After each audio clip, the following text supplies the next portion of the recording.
Welcome back to Wild, Wise and Curious, Embracing Our Journey, where we're excited to continue the conversation around all things peri and beyond. We'll continue to explore all our stories, challenges and importantly the wisdom we learn along the way. As usual, we'd love to chat with women just like you who might like to share your own perimenopause or post-menopause stories with us. We can't wait to chat with you. Welcome to Wild, Wise and Curious. Today we are talking with Luanne. Welcome to Wild, Wise and Curious, Luanne. Thank you for having me. So the first question we ask is, how did you come to realise that you were in perimenopause? So I didn't, is the honest answer. It just appeared where I was becoming quite rageful out of nowhere. And that was a real surprise. And I thought, what the hell is wrong with me? You know, why am I reacting suddenly? You know, I could go from calm to furious. And that was like the most shocking one that I discovered. And I thought at the time I was having a heart attack. So I remember phoning a friend saying, literally, I think you need to phone an ambulance. I'm having a heart attack. And it was heart palpitations, which I'd never had before. Yep. So it was a mixture of different things. And I gradually kind of put the pieces together. I hadn't had any sweats at that time. But it was more the emotional side. Yeah. And then later on, all the fun stuff started with the anxiety, maybe not sleeping as well. Yeah. And with that, though, it kind of progressed into more positives as well. Like I noticed I had less tolerance for crap, basically. Yeah, I love that symptom. Yeah, that was a nice one to kind of discover, and that you care. Decided I just didn't really care what people thought either, so that was very freeing. Yeah. Whereas I was quite restrained in a role where I had to feel like I had to be certain ways. That kind of gradually ebbed away, which was really nice. Yeah, to find. that is nice, isn't it? So did this all happen over a period of, how long do you think this happened over? A period of years or? Definitely, yeah. That was the surprise, because it started a lot earlier than I was expecting. And I think that's what we're not really told. Agree, so yeah. I'm going to be 50 in a few months, and I would say it all began about 8 years ago, 8 years ago. Yeah. So that's a lot earlier. Because when you're younger and you think of menopause, that's like a very old lady thing. Yeah, it is, isn't You it? don't kind of it is. think of it as a 40. You don't, but even like early 40s, you'll still think that you've got probably 10 years until it kind of affects you, don't you? Yeah, absolutely. Yeah. So, And I think we were still in this stage of thinking that, you know, I didn't think about perimenopause until you said it. Yeah. I'd still got in my head, menopause just comes, I stop my periods and that's it. This whole, you know, up to 10 years beforehand didn't even, you know, it wasn't a on thing. my Wasn't a thing, perimeter. was it? Yeah. Wasn't in my Periphery. Yeah. Thank you. Oh, it started. It wasn't even in my zone. I wasn't able to even. My words are coming out already today. No, but you bang on, because I mean, until I knew perimenopause was a word, I didn't even know perimenopause was a word. I just thought it was literally, as Lou just said, menopause rocks up, your periods stop, you crack on the next day the same as the day before. Yeah. No one told me about the ugly little sister who was an absolute little cow and chased you down the street for 7, 8, 9, 10, 11, even in some of the research I've been reading, up to 14 years. Yeah. Wow. And it's almost like when we're in the thick of it, it's only then that we realise, actually, this has been going on for quite a while. Yeah. And things have been happening, and I just haven't put the dots together. Yeah. And then you're already in the thick of it by then, thinking, oh my goodness, I wish I'd have, you know, prepared a little bit more for this. Yeah. But how would you? Well, this is the This is the, well, what I'm telling my daughter is, I mean, she's only 20, but I'm saying to her now, you need to get in a really good place with your body. You need to know your body. You need to, you know, be strong and healthy, and, you know, all the things that we know about health anyway, I think become really important at this time of life. And I think the messages that we're told, you know, by our own body are just amplifications of things that are, you know, need a little bit of attention. Absolutely. So I think that what I'm trying to get her into yoga, because I think yoga is such a good thing to get into, certainly at a young age. But obviously she doesn't really want to bother about all that kind of stuff. But I'm still, still drip feeding all this information, because I think it's really important to get. If I'd have thought about it, I don't know. The views I've got on my body are completely different to what I had 10 years ago. 10 years ago, I was trying to lose weight to get into the dress or whatever. But now it feels like a life or death situation. I need to get strong and healthy so that I can tie my shoelaces up, so I can cut my own toenails when I'm in my 80s. That kind of thing. Just normal things. So my whole perspective on what I need my body to do is completely changed.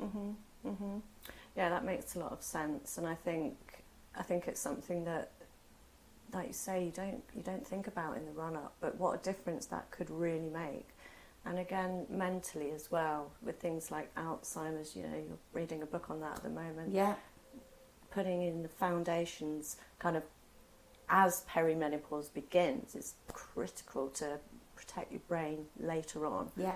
And it's all these things that we're just finding out now, it feels like. It feels like it's recent, doesn't it? Yeah. Even the word perimenopause sounds like a new word still. I don't feel like that's been around longer than 10 years. No, I don't think we've been using it.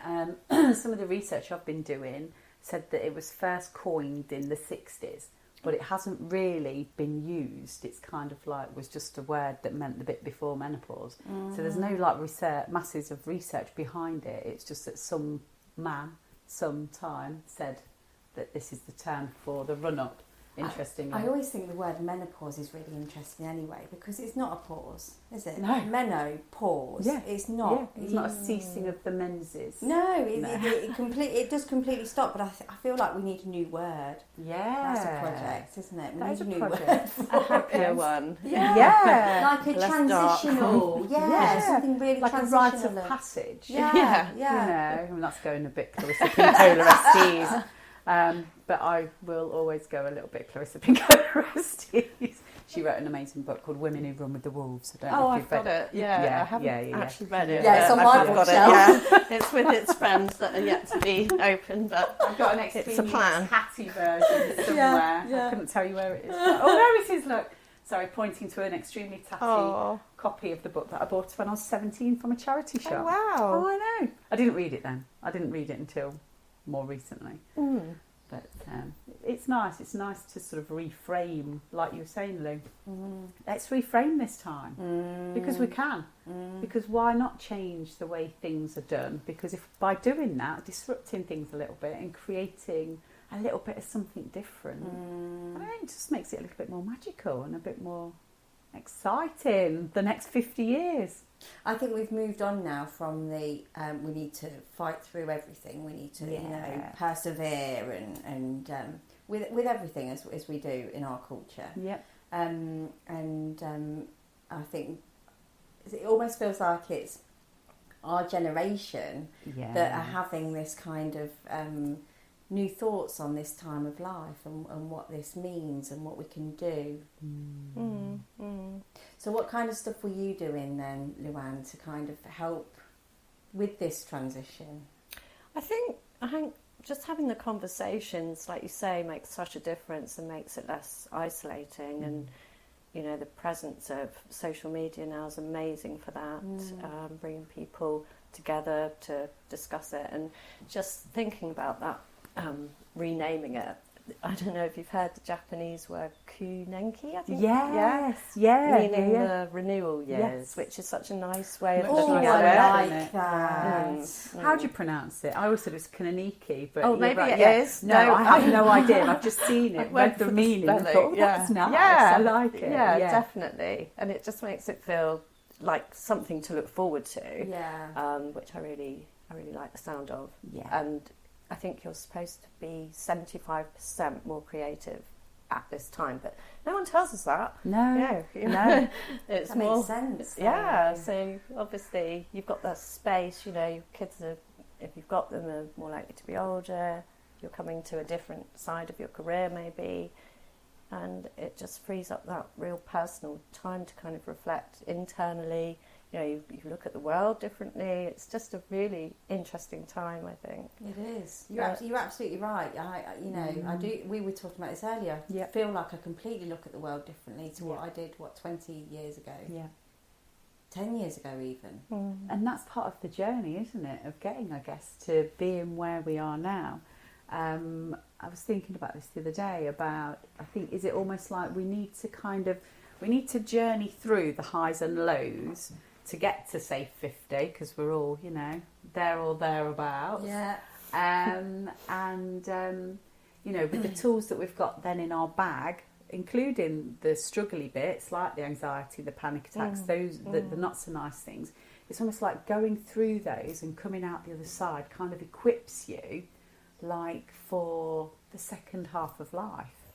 Yeah. Or is it, what does Sharon Blackie call it? The reimagining the second half of life. Yeah. Another really good book. Okay. Yeah. It's Hagitude, isn't it? That one? Yeah. That's another one. Have you of read hers, though. Hagitude? I haven't, no. That's another good one. That is a I really love good all one these to suggestions. read. I'm going to be on Amazon later. We'll put some links on the that'd be show great. notes so that, you know, people listening as well, and Yeah. obviously you can take photos of any of these. But I think that the books, there's so much in the literary world now that you can tap into that has this positive rite of passage. Wow, now you've got this 50 years to be more creative, to have more time for you to do the things that you want to do. Yeah, definitely. And it's exactly that, having the space mentally and the mental choice space. Because I've noticed, I've been doing it for the last couple of years. I've kind of been stepping back from cooking every day for the 5 of us, doing all the cleaning, the washing and everything else, as well as working and the other bits that we do. And so, like, my kids are doing a lot more, they're doing more chores, and like they'll cook as well. So 4 nights a week I don't cook. Oh, wow. Because they're all helping. Heavenly. It I is, know, isn't it? it's Because, brilliant, but isn't it then frees up, and I don't enjoy cooking. It's not my thing. Yeah. But maybe that's because it's become a chore. You know, looking back on the old days when I first had my own house and I was doing my own shopping for my own cupboards and cooking for me, I actually enjoyed it. Yeah.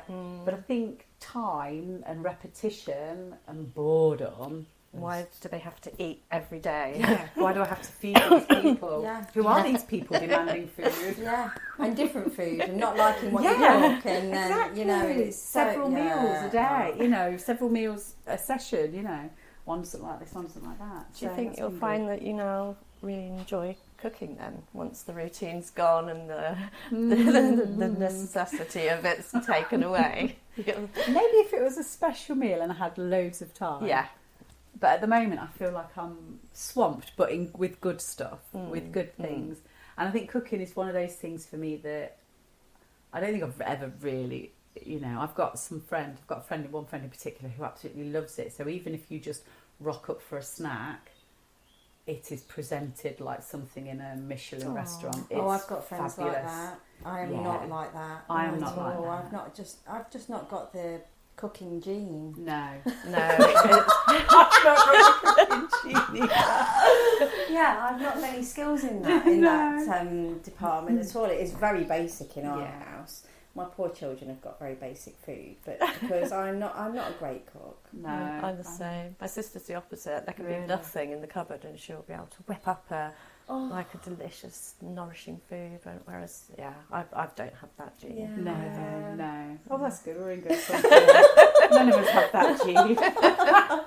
So it's just as well I've passed on the cooking to the kids. Yeah. I think they do have that gene. Yes, that's amazing. I'm just trying to think what gene I do have. Levi's.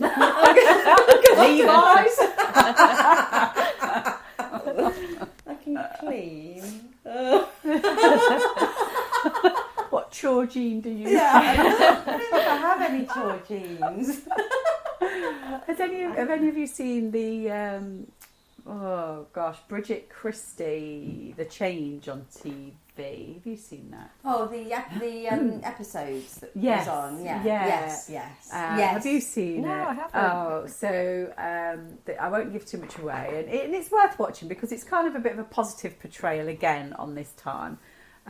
This woman hits 50 and takes off on a motorbike and disappears into the woods to find a time capsule that she'd planted like when she was a kid, because she just wants some time out from her husband. Fed up with life, isn't she? Yeah. And she keeps a ledger of all the invisible work she's done. So it's this little notebook, and in this notebook, it's got things like wiped the top of the cooker 1 minute, loaded 3 cups into the dishwasher 30 seconds, and it's got, wiped the side, like shimmied the curtains, whatever. It's got all these little things in, but it's one of those. Loads of ledgers, yeah, she's got them for all the years of years. having kids, and she's got kids our sort of kids' ages, and it was just so interesting. And interestingly, I just read a bit of a book that was talking about the invisible work that we do as women that is never kind of congratulated or celebrated. And so when I watched the TV show, I was just like, oh my God, this is so true. We do all of this stuff.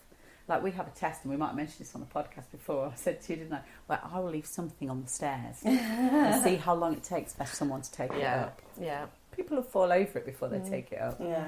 No, it's the same. What channel was that programme? Was it Channel 4. Was it Channel 4? Yeah. And so I think it might be on catch up. Yes. It's Yeah. really good. The Change. Change. Yeah. Oh, look So out it's for 2 that. series. Yes, totally different to the novel The Change that I mentioned to you earlier, which, listeners, is a fantastic read, The Change by Kirsten Miller.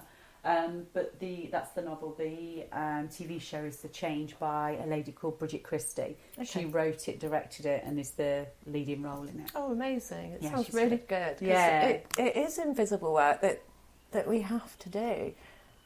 Because what's the alternative? There's not really one, is it? It's like when you raise your kids. Like, I was a single mum. So I did everything. And I didn't really think about the invisible work because it had to be done. Yes. And no one else was going to do it. Yes. And I was running a business as well at the time, going through my perimenopause, you know, going along, doing my stuff. And people used to say, oh, I don't know how you do it. And I'd think, well, what else? What's the alternative? You know, you have to do it. There's not an option. You know, it's just how it is. And it was only moving in with my partner, kind of over the years, I noticed the invisible work because there's another adult there, and I feel not resentful, but I kind of noticed the percentage of my share of that to his. Yeah, and it really bugs me off. Yeah, basically. So, yeah, sorry, I don't know if I can Oh, swear. yeah, It kind of fucks me off daily. And I was okay with doing everything before, but it's only now, you know, I've got a comparable, and he doesn't see that. So I really think I need to get some ledgers and just start locking everything down and leave them on his desk. What's really funny in that programme, there's a whole load of women then that start writing ledgers. Can I put this in the ledger? I think there's all sorts. I think there was questions about whether the sex goes on the ledger. If you're not up for it, then go on then, love. But yeah, I mean, it's just another way of looking at things, and I think it's that, like you were just saying, you're all right with it until you're not, and then everything does piss you off, doesn't it? Like all the little things, like, you know, my husband is very good in many things, but sometimes I'll have whipped through the house because we've got friends coming over or whatever, and he'll walk in, you know, and he'll drop keys, phone, change, sawdust, whatever, all along the freshly cleaned white surfaces. Or like last night, I'd like hoovered through, ready so that, you know, the house was quite presentable. And he like traipsed up the garden from the cabin because he makes things out of wood. And like literally... Oh, I see what you mean about the sawdust now. I was wondering, like... there was a reason. So he makes things out of wood. So so there was like just footprints of sawdust all the way through, all the way up the stairs. And I hate hoovering stairs. Oh, that's the worst. Yeah, they're horrible, aren't they? I mean, I love them. Otherwise, without upstairs, then we'd only have downstairs. Sleep deprivation is kicking in. So what sorts of things you were saying, talking about the things that are kind of like getting you sort of like through and pushing you on and making you feel good about this time of life. What sort of other things are you kind of doing?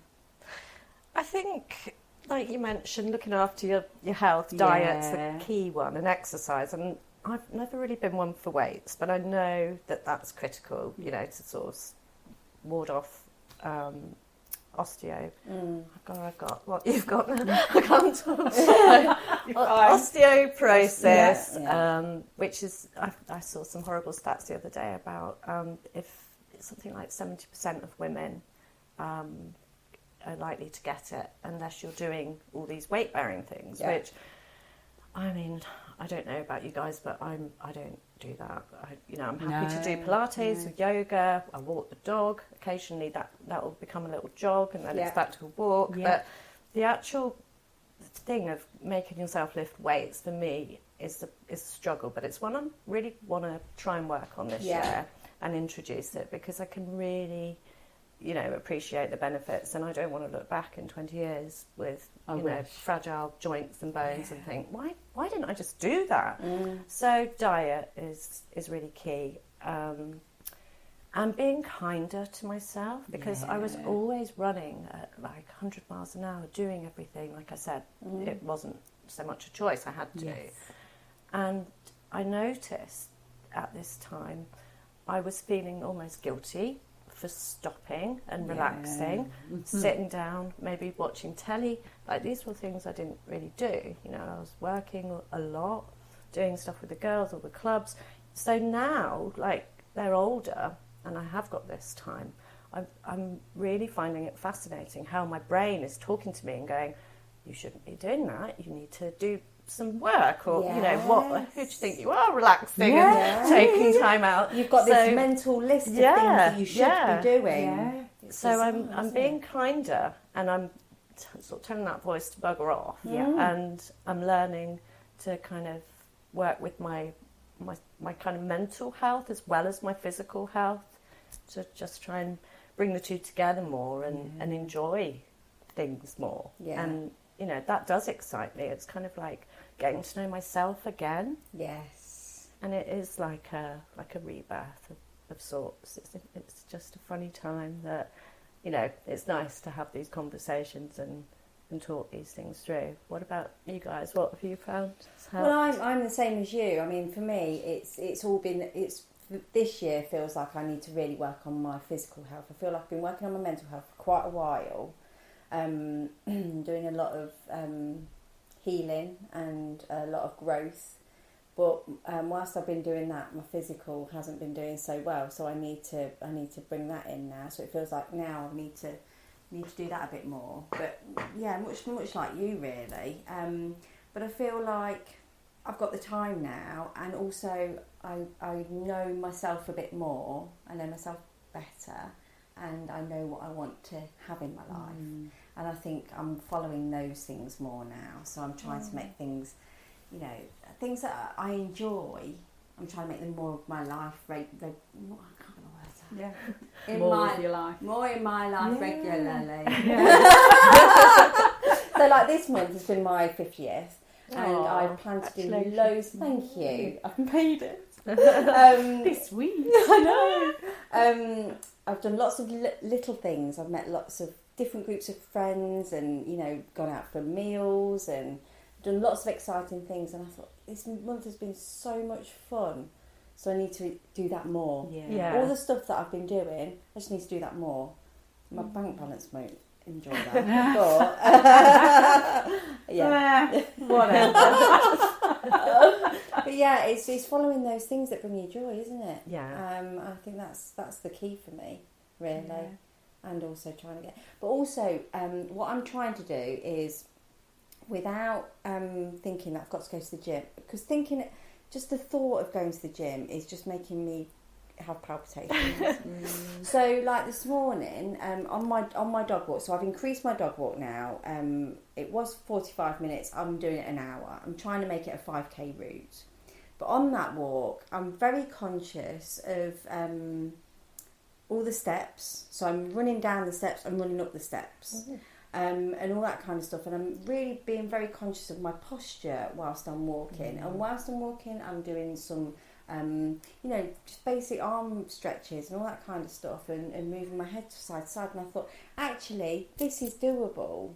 Because I'm still having impact on my joints. Probably not as much as obviously if I was going to the gym and doing stuff. But it needs to be stuff that it's doable, and I can fit it into my normal day-to-day life. Like you're standing on one leg. Like standing on one leg while I'm brushing my teeth. Yeah, that's a good one. Brushing your teeth with your opposite dominant hand as well. Yeah, God, I don't think I could do both of those at the same time. What, the opposite arm and leg? And on one leg. But it's finding those little things. So like when the kettle's boiling, doing some calf raises and things like that. So I'm trying to, I don't know who said the exercise snacks. That's a phrase that somebody uses. Exercise snacks. And I thought, actually, I quite like that.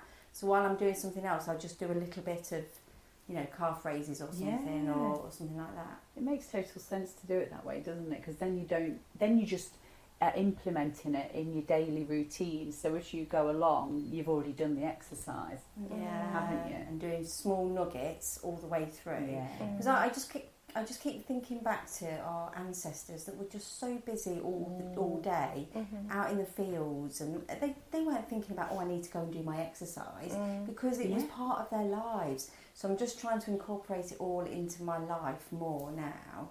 I'm doing far more steps than I was doing this time last year. So just making it doable, but also I'm like you, I'm very much aware that in 10 years' time I want to be looking back and thinking, right, I started that, and that's what's helped me get to 60 and still be able to absolutely right. run and stuff like that. But it feels like it's really important for me to do that this year. Yes. Yeah, it's almost like there's an urgency, isn't there, when you reach the kind of middle point. And I do view 50 as like middle point. I'm going to 100, I'm telling you. Maybe and some. But I do feel like this midpoint, it's kind of like you can kind of reflect, can't you, on, well, one, listening to your body more. If something hurts, look after it. If something doesn't feel right when you eat it, maybe avoid it. Like we've chatted about alcohol. I went through a phase of not drinking for about 21, 22 years. And it's only been more recently where I'll have a couple of drinks, but it will only be a couple.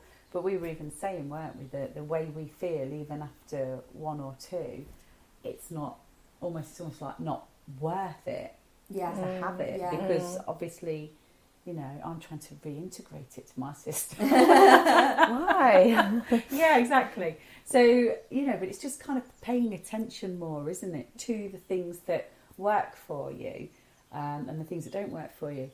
And like very much like this whole kind of thing of finding your joy, and I know we talk about it quite a bit, but it's finding those things that resonate with you, that make you happy, like whether that's an exercise, whether you're one of those crazy people who I do actually look up to that go, oh my God, I can't wait to get out and have a run.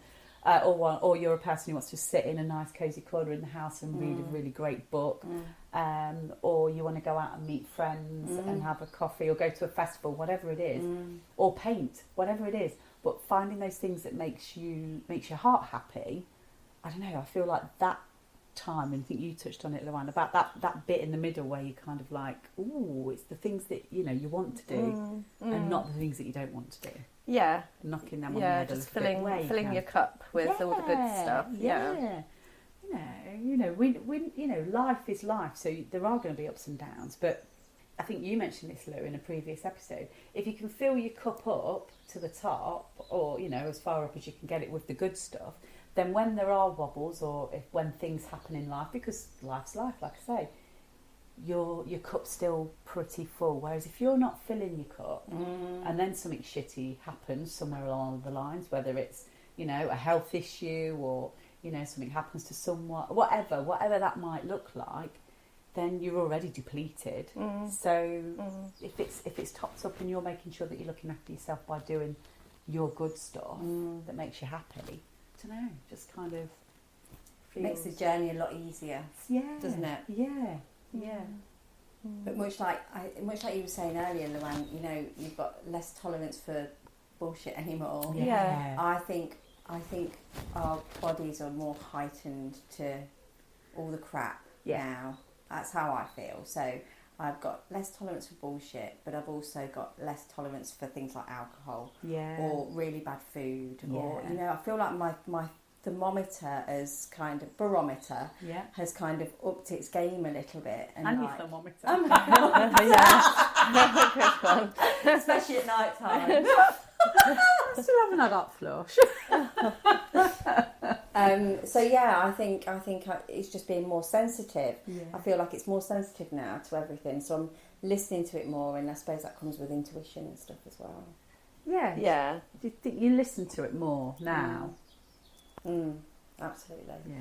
Yeah, and maybe because you've got more time, whereas before when you're rushing around when kids are little, you kind of miss the whispers that your body's giving you. You do, or you ignore them. Yeah, you have to power through.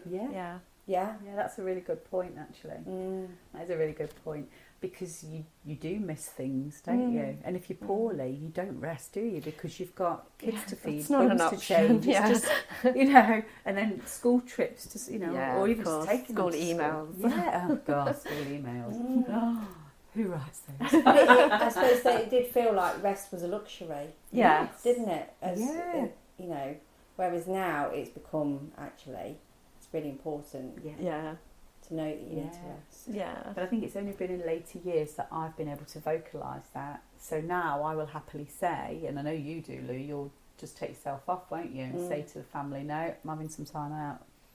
It's only sort of like more recent that I've said, actually, no, I don't want to do that. I am just going to chill, or no, I'm not going to cook today, and yet when you actually look at that expectation on you to do all of those things, and I know when you're bringing kids up on your own, there isn't a choice. There's no one else. The 3-year-old's not going to cook dinner, right? That is not going to happen. But like then when you are in a relationship, you kind of expect it to like be 50-50. That's what I'm trying to put onto my boys, because I've got all boys. I don't want them to go into, well, they won't. I hope. I don't know though, because I don't think there is an expectation. So I know my family don't necessarily expect that I will do it. But you expect it on yourself. I put that expectation on. That's me. Where does that come from? Is that years of conditioning? Of course, yeah. Because if I do the ironing or whatever, or clean the house, they'll be like, oh, my husband certainly was like, thanks very much for doing that. It looks lovely. Thanks for doing my clothes. But he's like, you don't have to do that. I can do it. You know, or I will do the cleaning helping at the weekend. There's no expectation whatsoever. No. And if I said to him at the weekend, I've not had a chance to do the cleaning this week, can we do it? And we'll do it together. Yeah. I mean, but he's never put any expectations on me whatsoever. No. So that is conditioning. It is. It is conditioning. Yeah. Over the years, isn't it? Yeah. And how we've seen the females in our lives as well, possibly behave. Yeah, but definitely. it's quite fun to rebel against that. It is, isn't it? Now, yes, absolutely. And also, as I know you and I have got girls, I think it's really important for my daughter to understand actually. Yeah, not all on you, girl. No, there's an equality that needs to be had here. Definitely. You know, gone are the days where the women were staying at home while the man went out to work. We're all working now, you know.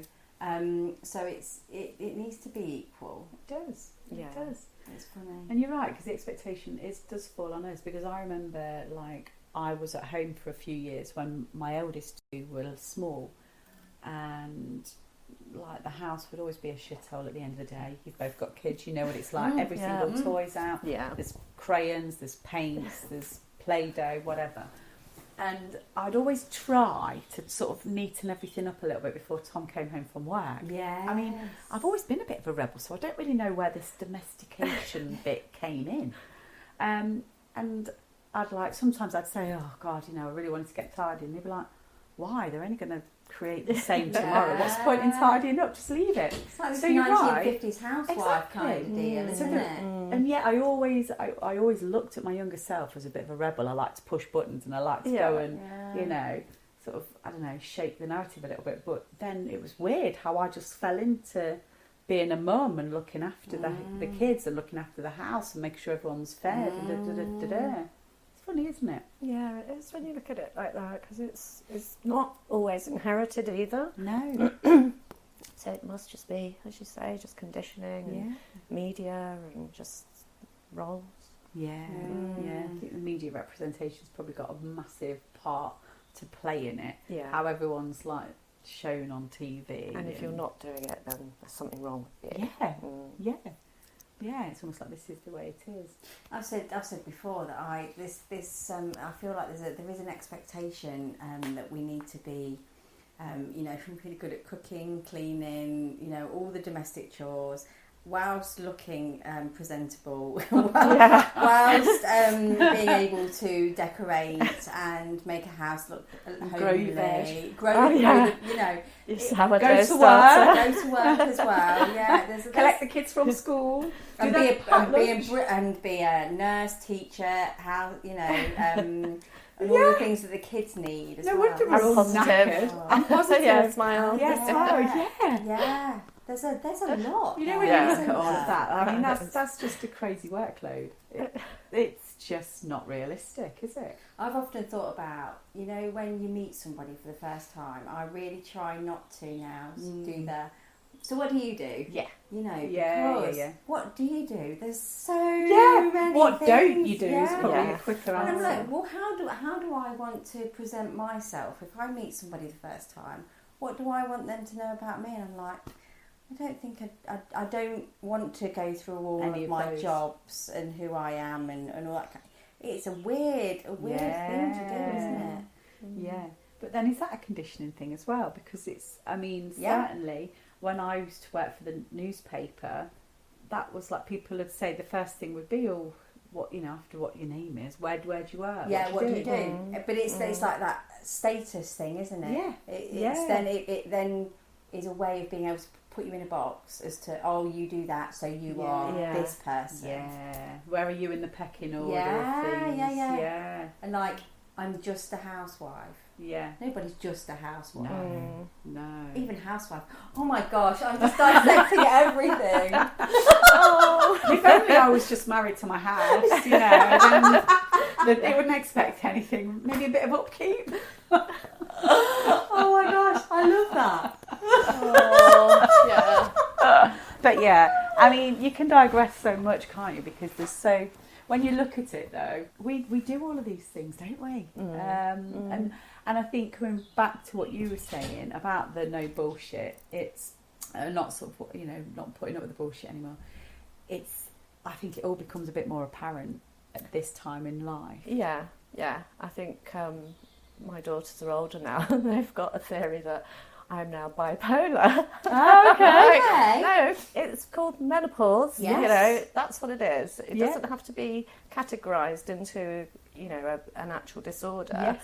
It's a process. Yeah. And so we have quite entertaining conversations about that. Yeah. And I'm like, no, you wait. You'll go through this. Everyone does. And it's just finding ways. And, you were saying about things you can do to manage it. So have you heard of wild yam cream? Have you I have heard of it. I haven't used it, but a friend of mine, Lisa, who was on an earlier podcast, she's used it.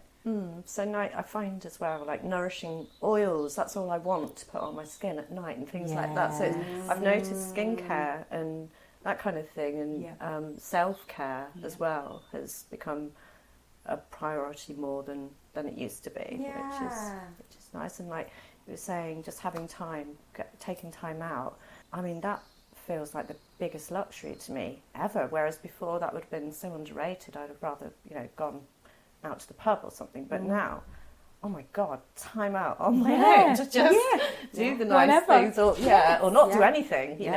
It's lovely to kind of be aware that that's now a different me. This is a transition.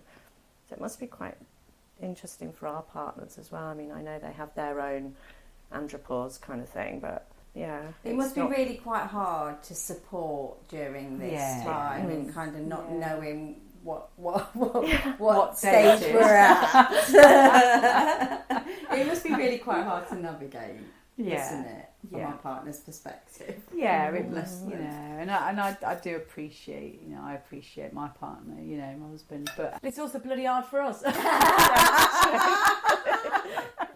do you think we've got this, like when we get to this stage, that it's we've got a no bullshit kind of deal going on? What do you think that is? Do you think it's because we've dealt with it for so long, we've used up all of our doing everything for everybody tokens? Yeah. Do you think that's what it is, or do you think there's an element of also once you get to this age, we're not sexualised anymore so much? You know, like when we were younger, you know, everybody's looking at you in a certain way, whereas when you get to a certain age, that kind of fizzes away, but with that comes almost an invisibility, so you can be what the hell you want to be, and it doesn't matter. I know that my clothing has gotten louder, you know, because I you know, I don't really care so much about what people think anymore, so I don't know what it...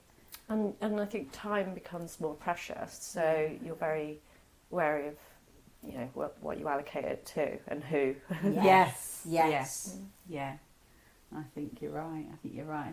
I think it's all those things that all feed into it.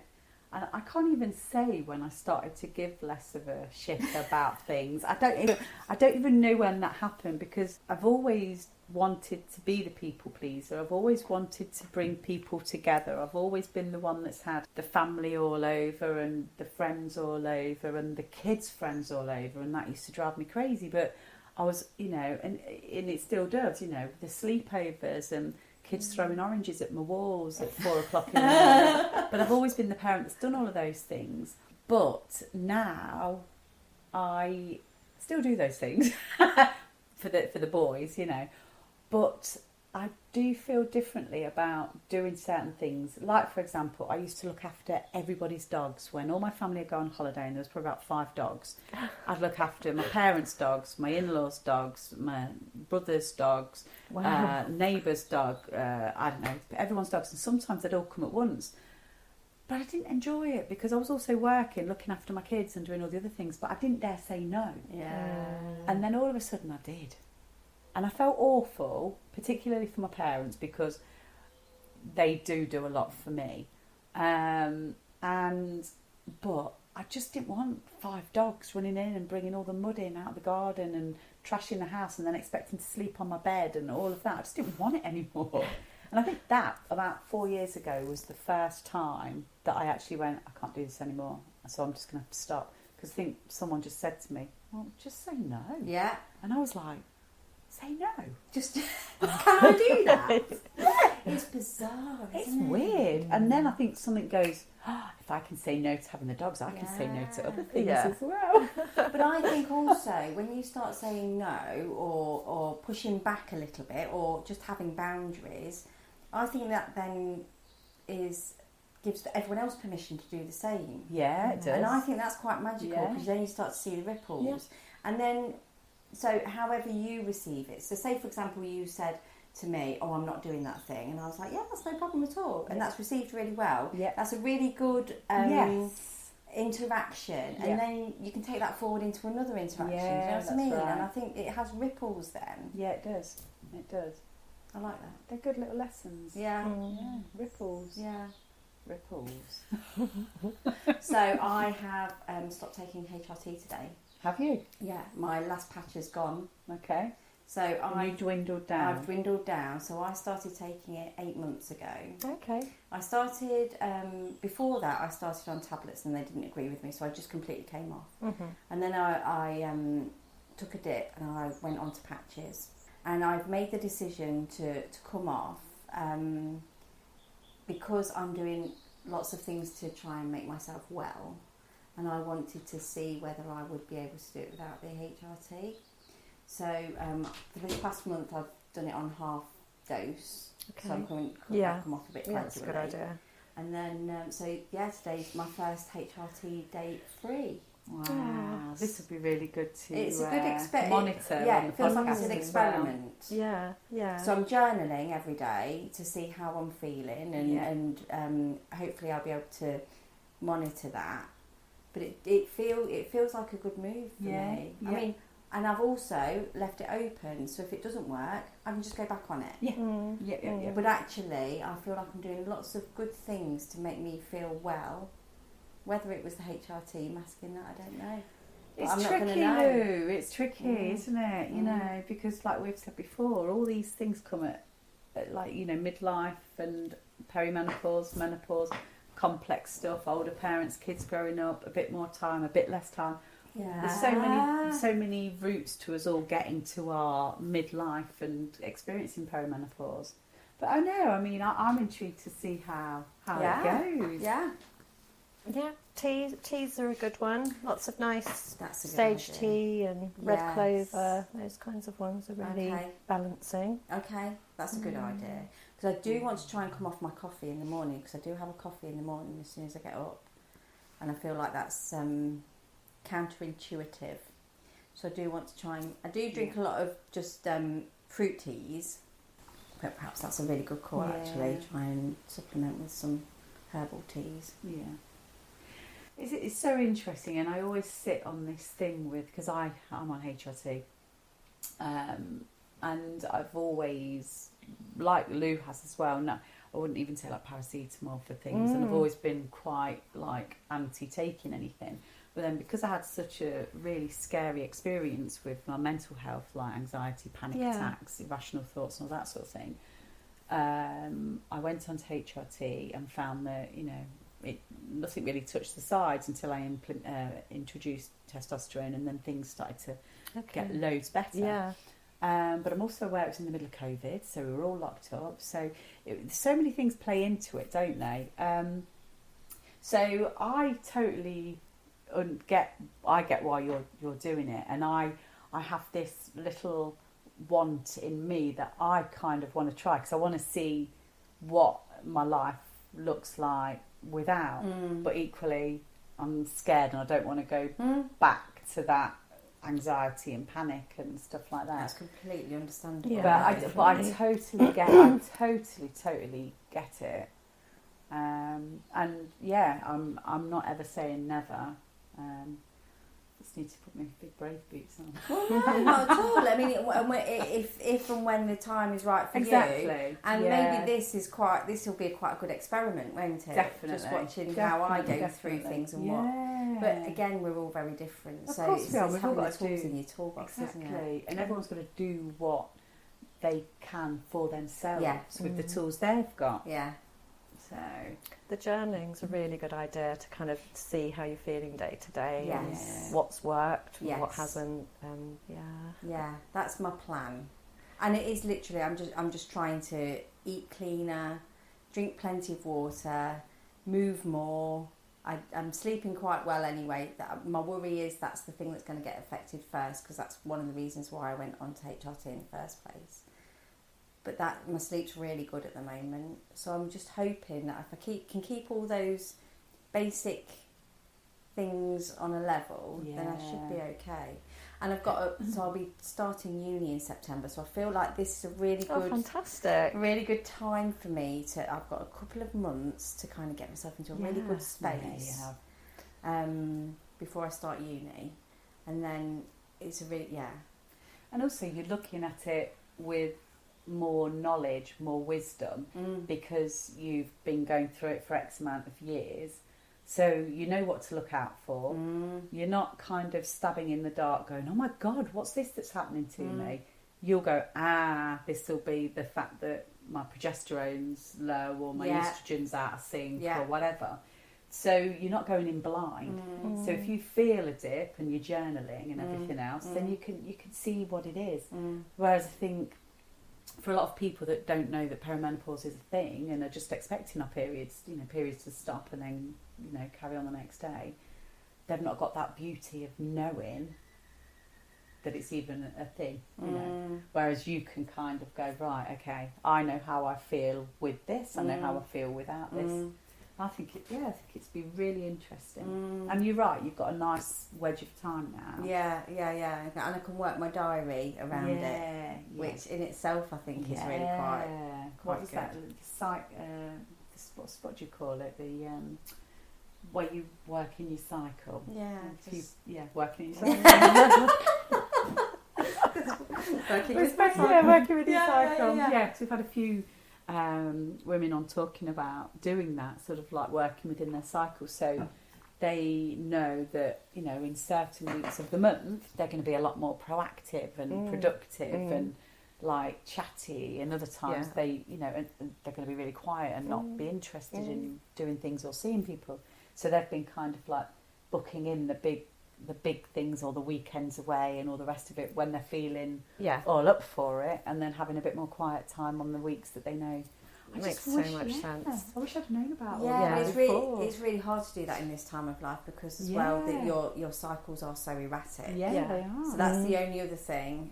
So the HRT did bring some stability to my cycle, so I think that might go a little bit off kilter again now.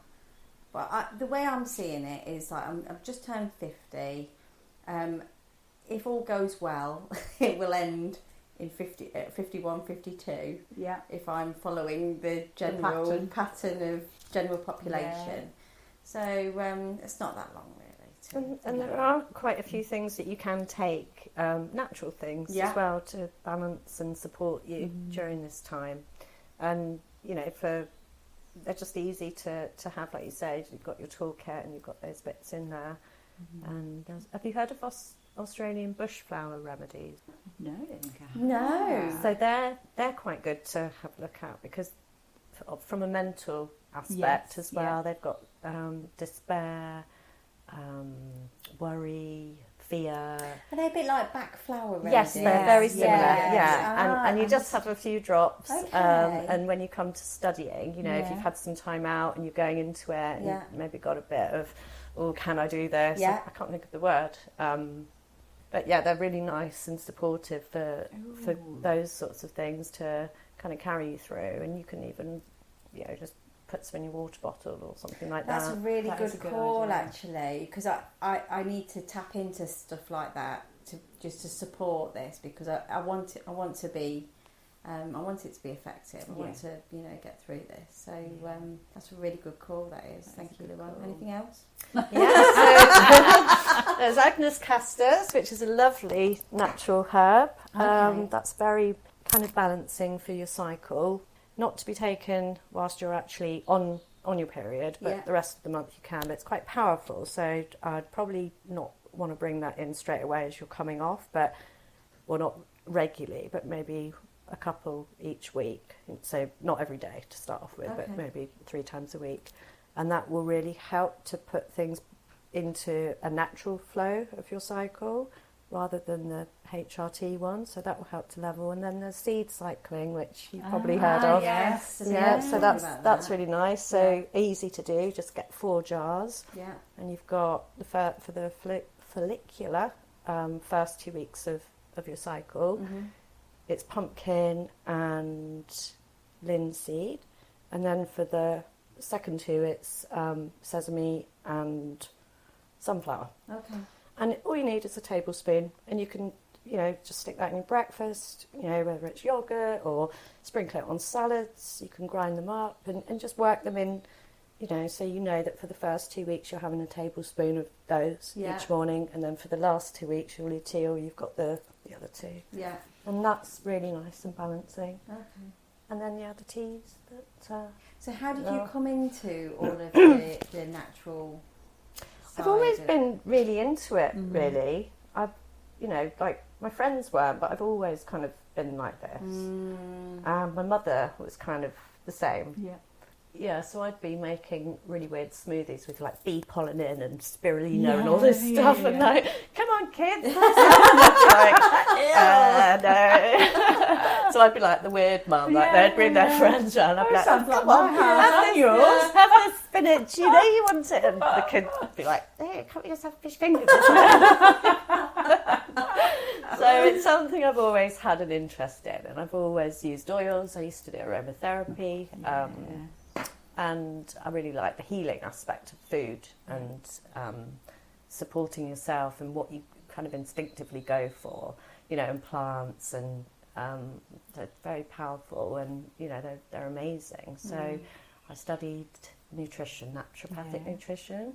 So I graduated earlier this year. Oh, so recently congratulations. then. Yeah, thank you. Wow, Yeah. that's wonderful. So that was a fun 3 years, having not been in education for like 20 years to then go back into that. It's very in-depth subject that I've learnt so much, and my mum sadly got poorly during that time. She was diagnosed with motor neuron disease, so I think that played a role in me choosing to go into it and wanting to support her as much as we could until she passed away. So it's something I just think everyone can really benefit from, and it's natural, and it's it's available. You can grow things yourself, and it's lovely. It's like a real reassurance if I've go in the garden and I can see my herbs, and I know that if I'm cooking dinner, this one's gonna make this. It's going to make you feel happier, or it's just nice and supportive, and it just feels good to have that round you. That's just It feels like really. I can't remember what the question was on No. Don't worry, neither can we. How you got into it, but you answered it perfectly. Yeah, but I think indeed. it's returning to what we instinctively know. It's isn't under it? nature, Definitely. isn't it? Yeah. And I think that's why my question with HRT is always there in me, because I never thought I would take anything. Yeah. And it was only because of the experience that I did. But I would much rather be taking, like, having herbs and looking at I would holistically. Yeah 100% I would. And also you're that much further along with menopause or perimenopause now, so it would probably be a very different experience to how it was when you went on the HRT. And like you said, it was circumstantial as well. COVID was such a strange time. Anyway, wasn't it? So I know, and like, I'm happy to have these like conversations on the podcast because it's just being very real. Yeah, I really don't. I would love to think that I'm the lady in the woods who's growing all her herbs and just taking all her herbs.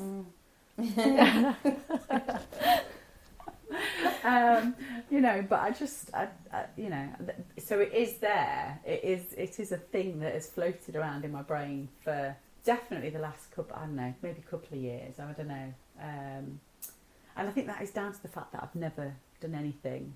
I've never sort of been into taking medication and stuff. And the idea of, like you saying, Luanne, of growing the things in your garden and being able to just pop out and pick a few bits and add them to dinner, but also know that that's going to be beneficial to your body. And nature, Mother Earth, has provided all of these things for us. But it's on my periphery. Just not yet. But no, that's really interesting. It's almost like we should all know. It's almost like when you go to school, we should know about these things. Absolutely. We should learn what we should grow. We should learn how to grow things. We learn things that we're never going to use. Mind you, I suppose we've all been using Pythagoras theory this week. Right? Yes. Well, I mean, it's only taken a few generations for us to lose the knowledge, hasn't it? Exactly.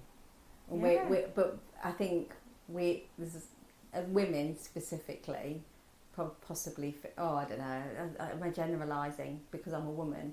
But I feel like there is a need to get your hands in the mud. Get back to the earth and grow my own stuff. I feel that, I feel it in my bones. In your core. Yeah. So we've both had allotments over the years, haven't we? Oh, and some more successful than others. But I gave it up, and I miss it so much. But it's very time consuming. Yeah. But my husband, bless him, has built me these lovely raised beds in my garden. So I'm growing some veg in there now. And I feel like I'm getting a little bit of it back. Yeah.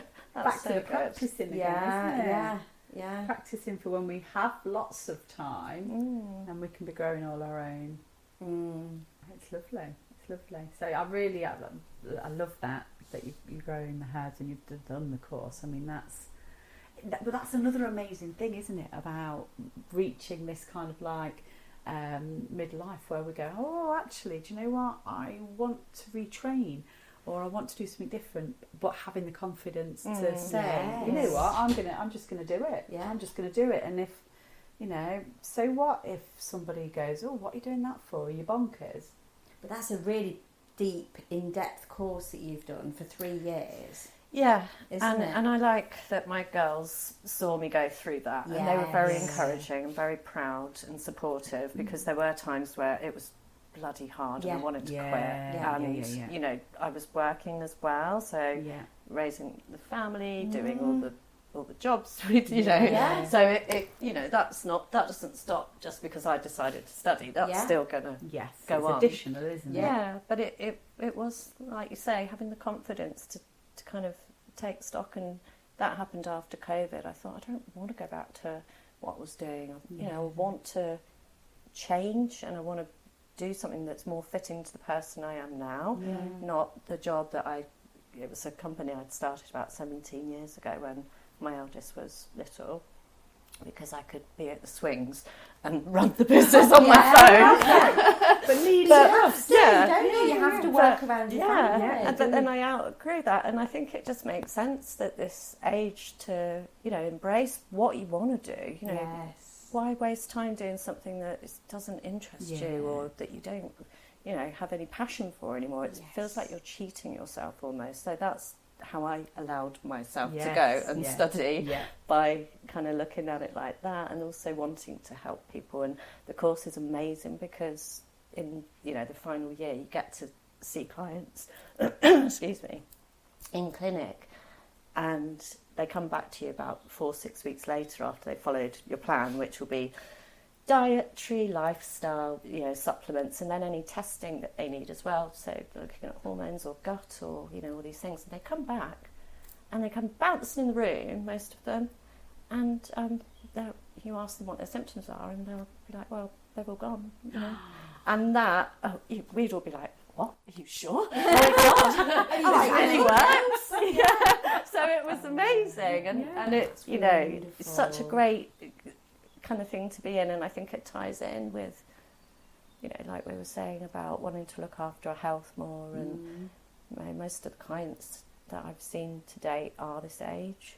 Okay, that's so interesting. I think people are becoming more wakey to it, the fact that we've got to look after ourselves. Absolutely, and it's more about preventative health, which I think is kind of a new concept, because most people don't want to invest in themselves unless they've actually got something wrong. So it's kind of changing it a bit to kind of prompt people to go, look, preventative is better, and so what will you be studying? So I'm going to do person-centred counselling and psychotherapy. Oh, amazing! Wow, so I did a big one. Yeah, I did Open University. Michelle inspired me a few years ago because she was doing a degree.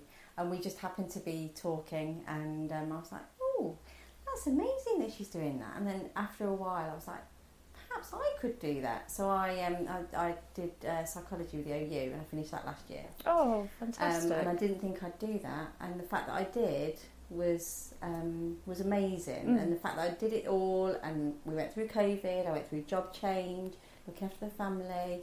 And actually, I've come out of it feeling quite proud of myself that I did that. Yeah. But I really enjoyed the experience, and I enjoyed the academic side of it. So I started looking into what I would do next. And part of this is future-proofing as well. Thinking about, actually, I don't want to retire. I want to be able to do a job that I can do for as long as I can do. And enjoy it. Yes. Yeah. So that's what I'm doing now. It's all been stepping stones, really. So I'm an aromatherapist as well, so I will be doing that alongside, just to help bring some pennies in whilst I'm studying. But it all just seems to be like aligning. It's really lovely at the moment. So it's very exciting. Yeah, it is really exciting. It is really exciting. And it's that whole like reset. I'm like, this isn't working for me. What do I need to be doing to make something work for me? And it, don't get me wrong, it took me a while to decide how I was going to do it, and I had to make quite a few changes. But I'm excited that I've got this few months now to get myself in a really good place, ready for study. And to have some spare time. Yeah. Because that goes away. Yeah. So Michelle's doing a PhD. Are you? Yeah. Oh, fantastic. I've only got Wow. another 4 years That's of it, so and I'm only inspiring. 3 years in. What can I ask you? What? Yeah, well, it's very topical. Lack of perimenopausal representation on TV. Based on my experience, I did my MA was TV script writing, so I love to write and I love writing scripts and stuff. But I knew I wanted to do a PhD, but I didn't know what I wanted to do it in at the time. And then, of course, when I got hit in the face with a sledgehammer of perimenopause, when I started to feel better, I was like, that's what I need to look at. So, yeah, it's a creative one. So it's part script, so creating a 3-part TV drama, and then a theory side of things about why there is such a lack of representation of perimenopause out there on the telly. Or TV dramas, not fantastic. like documentaries. We've got documentaries. Davina's Banging the Drum, and there's This Morning. All these programs talk about menopause, but there's nothing in the TV dramas. You know, like when we sit and watch a drama. Yeah, absolutely, and that normalises things, doesn't it? It massively normalises things, and also, like for me, it took me a long time to work out that my mental health decline was perimenopause. I thought I was having a mental breakdown because we were in COVID. I thought I actually really didn't know what was going on, and so when I realised it was perimenopause and when I got my hormones all balanced, I was just thought to myself, I could have potentially had 18 months I'd have had 18 months without suffering with all these mental health things going on if I'd have just seen it reflected in a TV drama that I'd have watched. But you just don't see it. And perimenopause, like we were saying, I didn't know that word until I went to Newsom Health, until they said, "Oh my God, you're so perimenopausal." I was like, "Thank God, that's what I am." So yeah, sorry, long way around of it, but I just felt so that's going to be invaluable for people. Yeah, I mean, even if it just gets on YouTube and it's something that we can signpost people to through the podcast or whatever, I just felt it's weird because going through that almost kind of gave me a purpose to kind of, one of the books that I'm kind of dip in and out of is by St John of the Cross, and it's a book called... I have no idea, I'm sorry. What's it called? What is it called? It is down here somewhere. Dark Night of the Soul. Oh, yeah, I told you about. You have told me about that. Where basically it's kind of like, it talks about plunging into the darkness, like, whether that... For me, I felt that's where I was at. I was in this really dark, horrible place with awful anxiety, panic attacks, and like crazy irrational. It was really scary. And at the time I didn't know what it was, and so I didn't know what was going to happen. What I found was, coming through the other side of it, I came out of it with a lot more experience, a lot more knowledge, and it was the sort of like crux of Dark Night of the Soul is that you have these awful, shitty experiences, but if you can take a nugget of gold out with you and sort of like throw that gold out into the world somewhere. I'm getting all the analogies wrong because I'm sleeping. It's fine. Then we're with you. Then you kind of like you are. There was a reason for it to happen. Yeah, it's almost like your caterpillar going into a chrysalis, and I'm not saying I'm a butterfly. That is sleep deprivation. Although I would like to fly, I think it'd be nice to have wings. I'd never get you back down, Michelle. You'd be flying off for ages. I know. I'd need something to rein you back in sometimes. You get carried. Yeah. So it's I think this crux of the midlife thing where we all go, right, let's shake it up and let's do something. Let's do something worthwhile for us and for others. Yeah. What does my life want to be? Yeah. How do I want to show up in the world? How am I? But doing it and working and kids and houses and all the rest of it, which we've all done. We're just amazing, really. We are. Amazing. I mean, that's the point we've been trying to get to for the last however long we've been talking. Yeah, absolutely. Well, I think that's a really nice point to wrap up today's episode. Wow. It's been really lovely to have you on, Luanne. Oh, thank you so much. Enjoyed talking to you. It's been really fun. Thank you so much for coming in. Thank you for tuning in to today's episode of Wild, Wise and Curious. If you'd like to be a guest on the show, feel free to email us at info@wildwiseandcurious.com or reach out on our socials at wild_wise_and_curious. And don't forget to hit subscribe so you never miss an episode. Stay curious and we'll see you next time.